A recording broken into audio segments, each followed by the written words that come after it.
اس کا میں امید کرتا ہوں کہ ان کو کوئی نہ کوئی فائدہ ہوگا. پاکستان کو فائدہ ہو یا نہ ہو, ان کو فائدہ ہوگا. اب یہ چند سال کے بعد آئے ہیں غالباً, یہ ہر سال اب نہیں آتے کیونکہ اور بہت ساری انٹرٹینمنٹ ہے. تو امید کرتا ہوں, اور جب یہ آتے ہیں نا تو میں آپ کو ایک بڑی مزے کی بات بتاتا ہوں. مجھے وہاں لوکل سے بتایا کہ پھر یہاں پہ جتنے ملٹری اسٹیبلشمنٹ کے لوگ ہوتے ہیں وہ بھی, پھر یہاں پہ جتنے بیوروکریٹس ہوتے ہیں وہ بھی, اور یہاں کے جتنے لوکل سیاستدان ہیں وہ بھی, یہ تمام کوشش میں لگ جاتے ہیں کہ کسی طرح ہماری ایک ملاقات ہو جائے بادشاہ سلامت سے, ہمیں وہاں پیش ہونے کا, کوئی تصویر کھنچوانے کا موقع مل جائے. تو یہ تحفے تحائف بھی دیتے ہیں, انعام و اکرام سے بھی نوازتے ہیں بادشاہ سلامت. جب یہ آتے ہیں تو ان کے بہت بڑے بڑے خیمے لگتے ہیں ڈیزرٹ کے اندر, اتنا خوبصورت ماحول ہوتا ہے, زبردست قسم کی انگیٹھیاں آتی ہیں باہر سے. ان کی گاڑیاں جو ہیں وہ اسپیشل ڈیزائنڈ ہیں, یعنی V8 گاڑی آپ کو ایسے اوپر سے کھلی ہوئی نہیں ملے گی, لیکن ان کی گاڑیاں آپ کو ملیں گی جن کے اندر یہ فالکنز کو لے کر جاتے ہیں اور شکار کھیلتے ہیں. بڑا لگژری شکار کھیلتے ہیں یہ, اور ان کے لیے باقاعدہ GPS کا ایک سسٹم استعمال کیا جاتا ہے جس سے پتہ چلتا ہے کون سا جانور کس جگہ پہ موجود ہے اور کون سی جگہ خالی ہے. تو ان کو ڈائریکٹ وہاں پہ لے کر جاتے ہیں. وہاں یہ لوگ اپنے اپنے فالکنز جو ہیں یا جو باز ہیں ان کو یہ اڑاتے ہیں, اور وہ پھر شکار ان کے لیے کھیلتے ہیں تلور کا اور باقی جانوروں کا. تو بڑا زبردست ان کا ایک انٹرٹینمنٹ ہے. ان کی ورک شاپیں تک ساتھ آتی ہے, ان کی سیکیورٹی سارا سال رہتی ہے, لیکن جب یہ آتے ہیں تو مزید سیکیورٹی ساتھ آتی ہے. ان کے خادم, ملازم, ٹیکنیکل عملہ, ہر قسم کی فیسلٹی یہ جنگل میں منگل کر دیتے ہیں. اور پھر ان کے قریب پھٹکنے کی بھی کسی کو اجازت نہیں ہوتی. اگر کسی کو آنا ہے تو پھر باقاعدہ پراپر پرمیشن لے کے, کیونکہ بادشاہ سلامت کا یہ انٹرٹینمنٹ کا ٹائم ہے, ان کا یہ چھٹیاں منانے کا ٹائم ہے. ان کے ساتھ ان کا پورا لاؤ لشکر ہوتا ہے جو ان کے لیے انٹرٹین ان کو کرتا ہے ڈیزرٹ کے اندر. تو اس لیے وہاں پہ مداخلت بھی وہ کم سے کم رکھتے ہیں. تو کچھ لوگ ملنے میں کامیاب ہو جاتے ہیں, کچھ لوگ نہیں ہوتے. اب یہ مریم نواز صاحبہ کے ہاتھ ملانے کے اوپر تنقید ہو رہی ہے. ایکچولی PMLN نے اتنا گند مارا ہوا ہے پاکستان میں عورتوں کے اوپر, اتنا زیادہ مارا ہوا ہے کہ وہ تھوڑی سی بھی حرکت وہ بھی کرتے ہیں تو پھر آگے سے اسی طرح کا جواب آتا ہے. یہ اب مریم نواز صاحبہ کی مرضی ہے, وہ جیسے مرضی ہاتھ پکڑے. یہ دیکھیں ان کو ایک انڈیپینڈنس ہے, ایک آزادی ہے ان کو کہ وہ جس کا چاہیں جیسے مرضی ہاتھ پکڑیں, لیکن جو آپ کی کلچر ہے اس کے ساتھ جو چیزیں مطابقت نہیں رکھتی وہ آڈ لگتی ہیں. اور PMLN کا اپنا میڈیا جو ہے وہ اس پہ ڈیفینسو ہے, وہ پریشان ہے کہ جناب اس کا اب کیا جواز ہم دیں. پاکستان تحریک انصاف نے ابھی تک ان کو گرین سگنل نہیں ملا کہ آج ان کی ملاقات ہوگی یا نہیں ہوگی عمران خان صاحب سے, لیکن ان کی کمیٹی عمران خان صاحب سے ملنا چاہتی ہے. اور آج فیصلہ آنا تھا عدالت کا, لیکن رات گئے یہ پتہ چل رہا ہے کہ فیصلہ نہیں آئے گا. اور یہ بات ہمیں پتہ چل رہی ہے ان لوگوں سے جو اسٹیبلشمنٹ کی طرف سے خبریں دیتے ہیں. ہمیں عدالت کی طرف سے یہ خبر ابھی تک پتہ نہیں چلی, اور ہو سکتا ہے کہ فیصلہ آ بھی جائے اچانک, لیکن اب زیادہ امکانات یہ ہے کہ فیصلہ نہیں آئے گا, اس کو مزید ڈیلے کیا جائے گا. ایسا لگتا ہے کہ فیصلہ بھی اب مذاکرات کے ساتھ مشروط ہو گیا, اور شاید عدالتی فیصلہ بھی یہ دیکھ کر آئے گا کہ اس نے آنا کیا ہے, یعنی اس طرف جانا ہے یا اس طرف جانا ہے. مذاکرات کے نتیجے کے اوپر لگتا ہے فیصلہ ٹکا ہوا ہے. پاکستان بھی ایک عجیب ہی ملک ہے.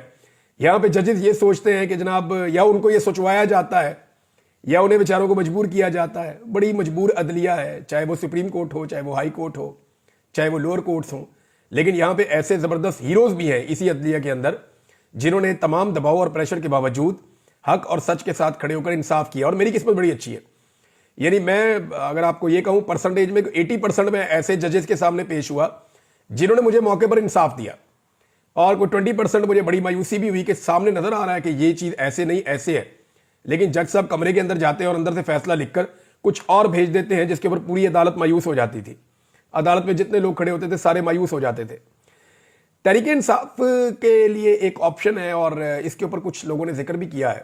میرے پاس ڈائریکٹ اس حوالے سے کوئی خبر نہیں ہے, لیکن یہ خبریں گردش کر رہی ہیں کہ تحریک انصاف ایک درخواست دے گی عمران خان صاحب کی حفاظت کے لیے کہ جناب عمران خان صاحب کو جو ہے کہیں اور شفٹ کیا جائے. لیکن مجھے نہیں لگتا کہ یہ ہونا چاہیے.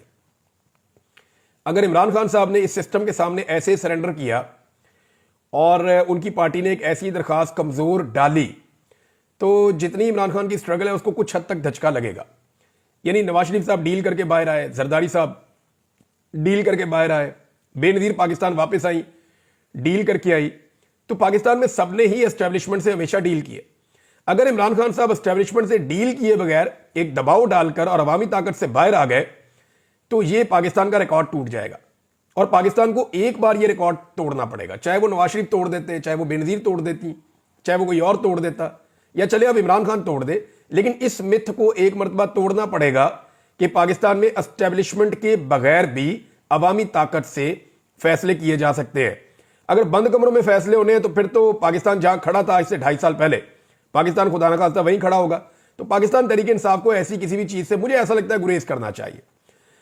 حامد رضا کاظمی صاحب نے ایک دعویٰ کیا, انہوں نے کہا جی کہ ایک دباؤ انہوں نے ڈالنے کی کوشش کی ہے. انہوں نے کہا جی کہ عمران خان نے مطالبات پورے نہ ہونے کی صورت میں یہ کہہ دیا ہے کہ پھر مذاکرات ختم ہو جائیں گے. دیکھیے دباؤ وہ ڈالنے کی کوشش کر رہے ہیں. مطالبات ہیں کیا جی؟ 2 مطالبات ہیں, سادے مطالبات ہیں. نون لیگ کہتی ہے مطالبات لکھ کر لاؤ, پی ٹی آئی کہتی ہے جی ہم نے آپ کو بتا دیا, ساری دنیا کو پتا ہے یہی مطالبات ہیں. ایک عمران خان نے یہ کہا ہے کہ آپ 26 نومبر اور 9 مئی کے اوپر جوڈیشل کمیشن بنا دیں. دوسرا عمران خان نے یہ کہا ہے کہ جو بے گناہ قیدی ہیں, جو انڈر ٹرائل ہیں, جن کو بیلز مل سکتی ہیں, عدالتوں کو دباؤ ڈالنا چھوڑ دیں اور ان کو آزاد کیا جائے فوری طور پہ. اب یہ جو معاملہ ہے ان دونوں کو وہ تحریری طور پہ مانگتے ہیں تاکہ اس کو کل کو این آر او کا رخ دیا جا سکے. پاکستان تحریک انصاف کہتی ہے جناب یہی ہے, یہ 2 چیزیں آپ مان لیں تو ہم آگے بڑھ جاتے ہیں. اگر یہ نہیں مانیں گے تو پھر عمران خان صاحب کی پارٹی نے اس وقت جو حکمت عملی بنائی ہوئی ہے وہ میں آپ کو بتا دیتا ہوں کہ آنے والے دنوں میں وہ ایک لانگ مارچ کی تیاری پھر سے کر رہے ہیں, اور یہ آپ کو موسم بہار میں لانگ مارچ نظر آئے گا. دیکھیں جو مارچ کا مہینہ شروع ہوتا ہے نا, یعنی فروری کی 20 تاریخ کے بعد سے موسم بدلنا شروع ہوتا ہے, اور 20 فروری کے بعد سے لے کر جو آپ کا مارچ کا مہینہ آئے گا پورا, اس میں بالکل ایک بڑا موافق موسم ہوتا ہے احتجاج کے لیے. پاکستان میں بڑی بڑی تحریکیں ان موسموں میں چلتی رہی ہیں, تو پھر اپریل مئی تک پورا ایک ماحول ہوتا ہے. تو کیا عمران خان صاحب کی پارٹی دوبارہ ایک لانگ مارچ کی تیاری کر رہی ہے؟ تو بالکل کر رہی ہے.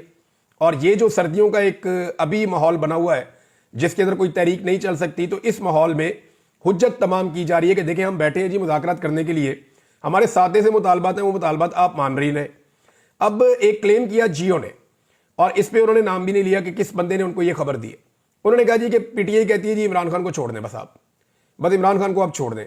ایک تو عمران خان کو چھوڑنے کی اوقات ہی نہیں ہے اس حکومت کے اندر, نہ اس حکومت نے عمران خان کو پکڑا ہے. عمران خان کو تو اسٹیبلشمنٹ نے پکڑ کے اندر کیا ہوا ہے, اور جعلی کیسوں کے اندر وہ سزا بھگت رہے ہیں, یا جعلی کیسوں کے اندر وہ جیل میں موجود ہیں.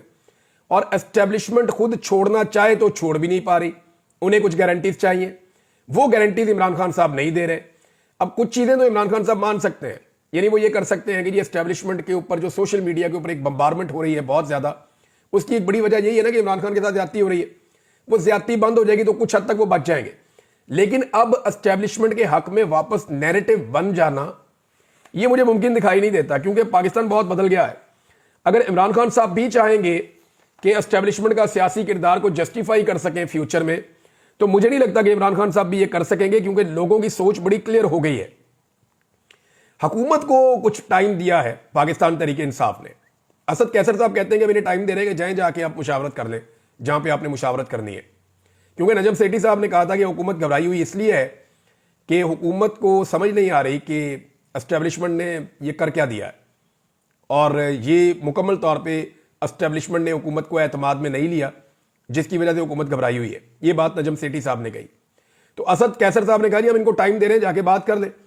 اب حکومت اسٹیبلشمنٹ کو کتنا مجبور کر سکتی ہے کہ وہ جوں کی توں سچویشن رہنے دے, جبکہ انٹرنیشنل پریشر جو بائیڈن کے جانے کے بعد مزید بڑھتا چلا جائے گا. ابھی جو بائیڈن صرف الیکشن ہارا ہے, اور جو بائیڈن کے الیکشن ہارنے کے بعد نومبر, دسمبر اور جنوری کے چند دنوں میں آپ نے دیکھا کہ باہر سے کتنا زیادہ پریشر آیا ہے. صرف جو بائیڈن الیکشن ہارا ہے, ابھی وہ صدر ہے, اور اگر جو بائیڈن اپنی سیٹ سے ہٹ جاتا ہے, اور پھر لازمی بات ہے نئے صدر نے آنا ہے, تو پھر اس کا امپیکٹ کتنا زیادہ اور گہرا ہوگا اس کا اندازہ بھی آپ لگا سکتے ہیں. تو اسٹیبلشمنٹ کو کیا موجودہ حکومت دوبارہ مجبور کر سکتی ہے؟ دیکھیں حکومت کو اسٹیبلشمنٹ نے اتنا کچھ دیا ہے کہ اب یہ کچھ ان سے مانگ نہیں سکتے. مثال کے طور پہ ان کے سارے کیسز ختم کر دیے, ان کے اوپر پابندیاں ختم کر دی, ان کو جیلوں سے نکال کر ان کو این آر او دیا گیا, تمام کاروباری معاملات ان کے واپس سیدھے کیے گئے جتنے مالی معاملات تھے. جعلی فارم 47 پر ان کو ایک بار پھر حکومت دی گئی, اور ایک مرتبہ ان کو عمران خان کی حکومت کے بندے توڑ کے ظلم اور جبر کے ساتھ رجیم چینج کر کے حکومت دلوائی گئی. پھر ان کی اپنی نگران حکومتیں بنائی گئی تاکہ جو چاہے جیسے چاہے یہ کریں. الیکشن کمیشن ان کی جھولی میں ڈالا گیا, جعلی الیکشن ان کی جھولی میں ڈالا گیا. ان کی سب سے بڑی مخالف سیاسی جماعت جو پاکستان میں سب سے زیادہ مقبول تھی, اس کو اسٹیبلشمنٹ نے پوری طاقت سے کچلا. یعنی اب تو ساری زندگی اسٹیبلشمنٹ ان کو گود میں بٹھا کر نہیں رکھ سکتی, الٹیمیٹلی ان کو اپنے پاؤں پہ کھڑا ہونا پڑے گا. تو اس مرتبہ اسٹیبلشمنٹ کا معاملہ یہ کہ ان کا اپنا سروائیول ہے. دیکھیں یہ ایسا کبھی بھی نہیں ہوا اس سے پہلے اسٹیبلشمنٹ مشکلات میں آئی ہے, لیکن اس مرتبہ اسٹیبلشمنٹ کے لیے سروائیول کا مسئلہ ہے, کیونکہ اسٹیبلشمنٹ کا بیانیہ پہلی مرتبہ اس ملک میں بڑھ گیا ہے. اسٹیبلشمنٹ کو پہلی مرتبہ بدترین شکست ہوئی ہے.